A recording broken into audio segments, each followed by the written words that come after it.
The Giver, Lois Lowry. 1. It was almost December, and Jonas was beginning to be frightened. No, grown world. Jonas thought frightened meant that deep, sickening feeling of something terrible about to happen. Frightened was the way he had felt a year ago, when an unidentified aircraft had overflown the community twice. He had seen it both times, squinting toward the sky. He had seen the sleek jet, almost a blur at its high speed, go past, and a second later heard the blast of sound that followed. Then one more time, a moment later, from the opposite direction, the same plane. At first, he had been only fascinated. He had never seen aircraft so close, for it was against the rules for pilots to fly over the community. Occasionally, when supplies were delivered by cargo planes to the landing field across the river, the children rode their bicycles to the riverbank and watched, intrigued, the unloading and the takeoff directed to the west, always away from the community. But the aircraft a year ago had been different. It was not a squat, fat-bellied cargo plane but a needle-nosed, single-pilot jet. Jonas, looking around anxiously, had seen others, adults as well as children, stop what they were doing and wait confused for an explanation of the frightening event. Then all of the citizens had been ordered to go into nearest building and stay there. Immediately the rasping voice through the speaker had said, "Leave for your bicycles where they are." Instantly, obediently, Jonas had dropped his bike on its side on the path behind his family, wailing. He had run indoors and stayed there alone. His parents were both at work, and his little sister, Lily, was at the child care center where she spent her after school hours. Looking through the front window, he had seen no people, none of the busy afternoon crew of street cleaners, landscape workers, and food delivery people who usually populated the community at time of day. He saw only the abandoned bikes, here and there of their sides, an opportunity well on one was still revolving slowly. He had been frightened since of his own community silent, waiting, had made his stomach churn. He had trembled. But it had been nothing. Within minutes the speaker had cracked again, and the voice reassuring no hand less urgent, and explained that a pilot in training had misread his navigational instruction and made a wrong turn. Desperately, the pilot had been trying to make his way back before his hearer was noticed. Needless to say, he will be released. The voice he sighed followed the silence. There was an ironic tone to that final message, as if the speaker found it amusing. And Jonas had smiled a little, talking now what a grim statement it had been. For a contributing citizen to be released from the community was a final decision, a terrible punishment, an overwhelming statement of fury. Even the children were scolded if they used the term "little" a play. Jeering attainment would miss a catch of stumble in a race. Jonas had done his sons, had shouted, has been best friend. That is Asher, you are realized.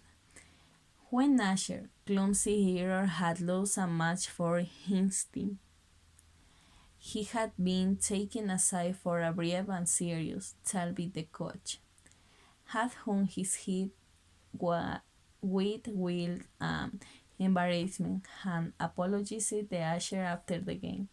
No, thinking about the feeling of fear as he pedaled home along the river path.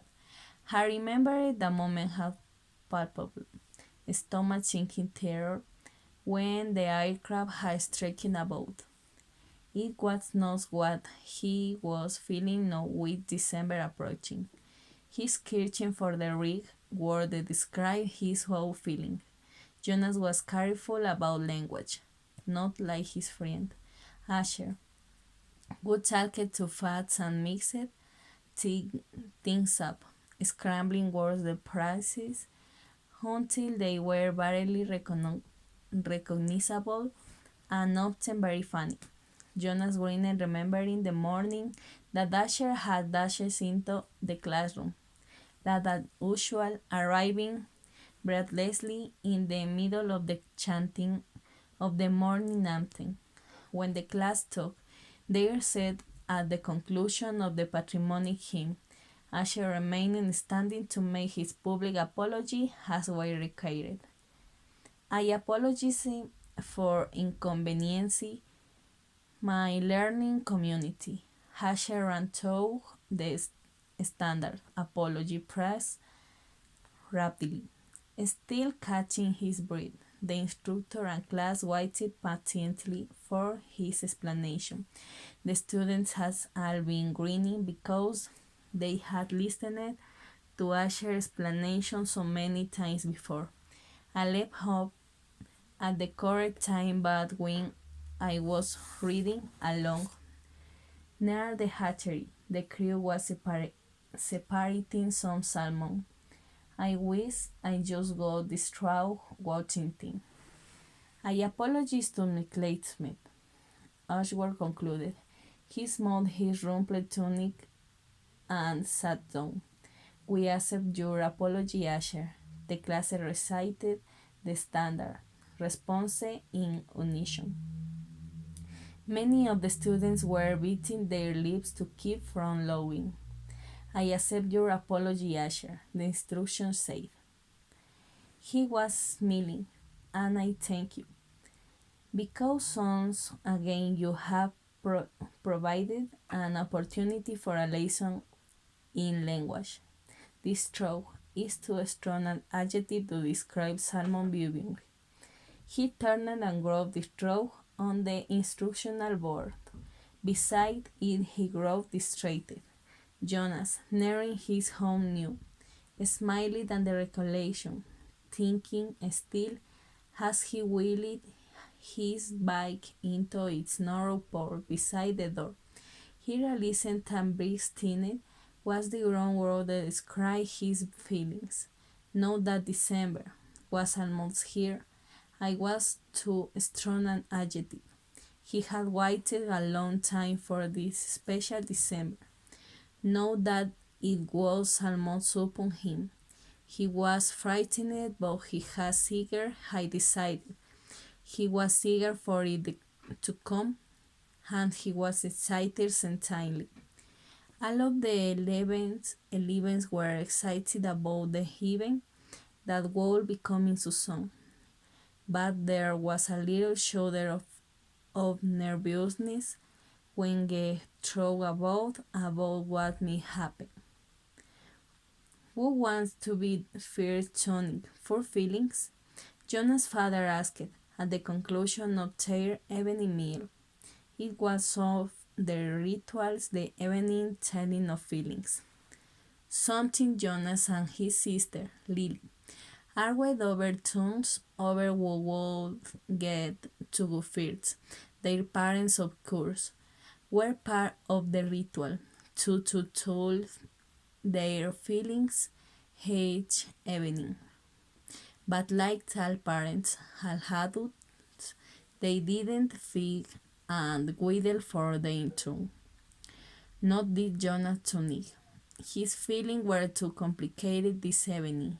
He had to share them, but he wasn't eager to be in the process of sitting through his so complicated emotion, even with the help that he knew his parents could give. You go, You go, Lily, he sighed, saying his sister, who was much younger, only a 7, wiggling with sympathy in her chair. I feel very angry this afternoon, Lily announced. My childcare group was at the play area, and we had a visiting group of 7s, and they didn't obey the rules at all. One of them, Amal, I don't know his name, kept going right to the front of the line for the sled, even though the rest of us were all waiting. I feel so angry at him. I made my hand into a fist like this. She helped.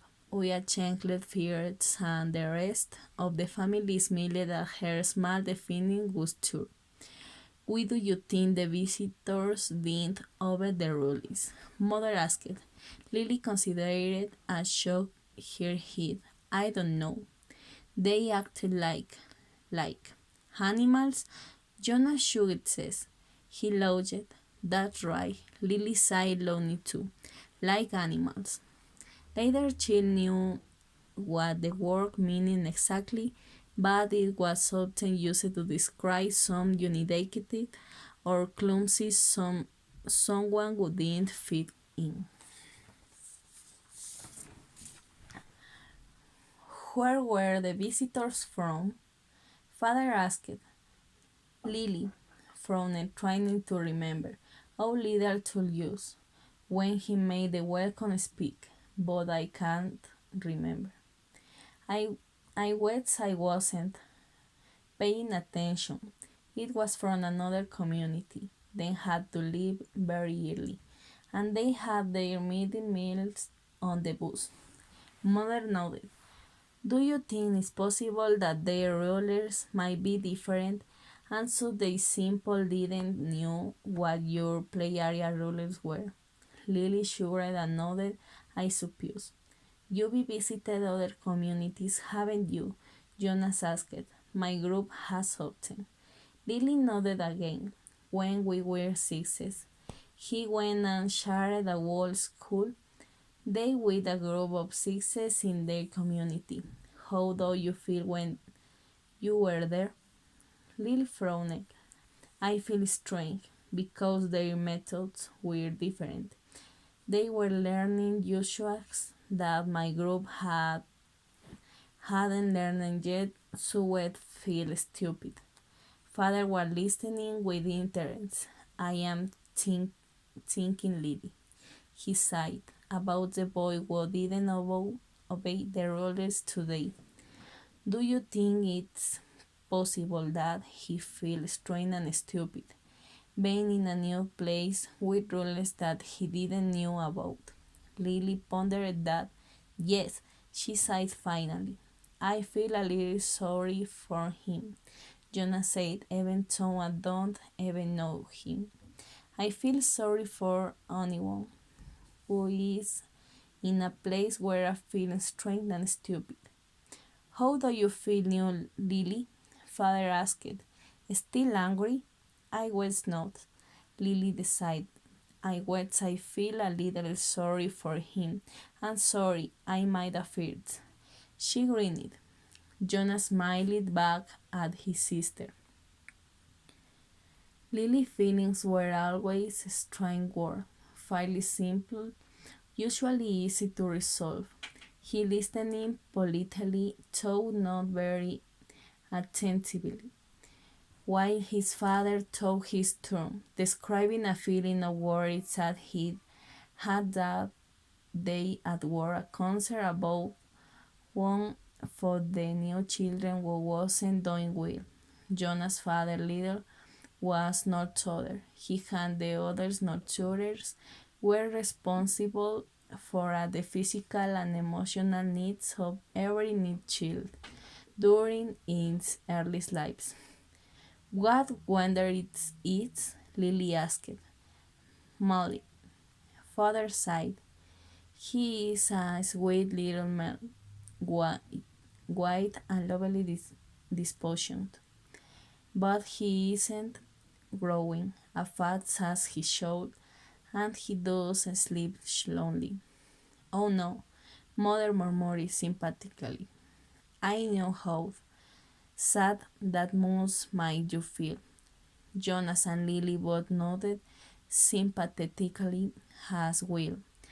Relays of new children was always sad because they hadn't had a chance to enjoy life within the community yet. There were only two occasions of relays which were not punishment. This was especially troubling for the Northers, like father, who feel they had failed somehow, but it happened very rarely. Well, father said, I am going to keep training. I might ask the committee for permission to bring him here and eat. If you don't mind, you know what the night Creole nurseries are like. I think this little will need something extra. Of course, Mother sighed and Jonas and Lily Lunit. They had heard father complain about the night crew before. It was a lesser job, night crew nurturing, as assigned to those who lacked the interest or skills of instinct for the more vital jobs on the daytime hours. Most of the people on the night crew had not even been given spouses because they lacked somehow the essential capacity to connect to others, which was required for the creation of a family unit.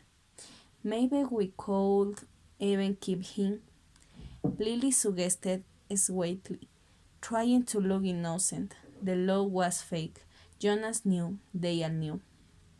Lily's mother reminded her, smiling. You know the rules. Two children, one male, one female, to each family unit. It was written very clearly in the rules. Next, mother could hold a prominent position at the Department of Justice. Talked about her feelings. Today a repeat offender had been brought before her. Someone who had broken the rules before. Someone who she hoped had been adequately and fairly punished, and who had been restored to his place, to his job, his home, his family unit. To see him brought before her a second time caused her overwhelming feelings of frustration and anger, and even will that she had made a difference in his life. I feel frightened too for him. She confessed, you know that there are no dear chains. The rules say that if there's a third transgression, he simple has to be released. Jonas shivered. He knew it happened. There was even a boy in his group of 11 whose father had been released years before. No one ever mentioned in the disgrace was unspeakable. It was hard to imagine. Lily, stop. Hope hand went to the mother. He stroked her in mother's arm. One by one, they conformed her. Some she smiled, thanked him, and murmured that she felt soothed. The ritual continued. Jonas, father asked, you are last tonight. I am feeling apprehensive, he confessed, glad that the appropriate described word had finally come to him. Why is that so? His father looked concerned. I was there really nothing to worry about, Jonah explained. Lily looked up her eyes wide. The ceremony of 12. She whispered in a weak voice, even the small children. Lily is age and younger. Knew that they lay in the future for each of teen. I am glad you told us of your feelings, father said. Lily, mother said. benogging to the little girl. Go on now and get into your night clothes. Father and I are going to stay here and talk to Jonas for a while. Lily shied, but obediently. She was down from her chair. Privately, she asked. Mother nodded. Yes, she said. This talk will be a private one with Jonas. Thank you.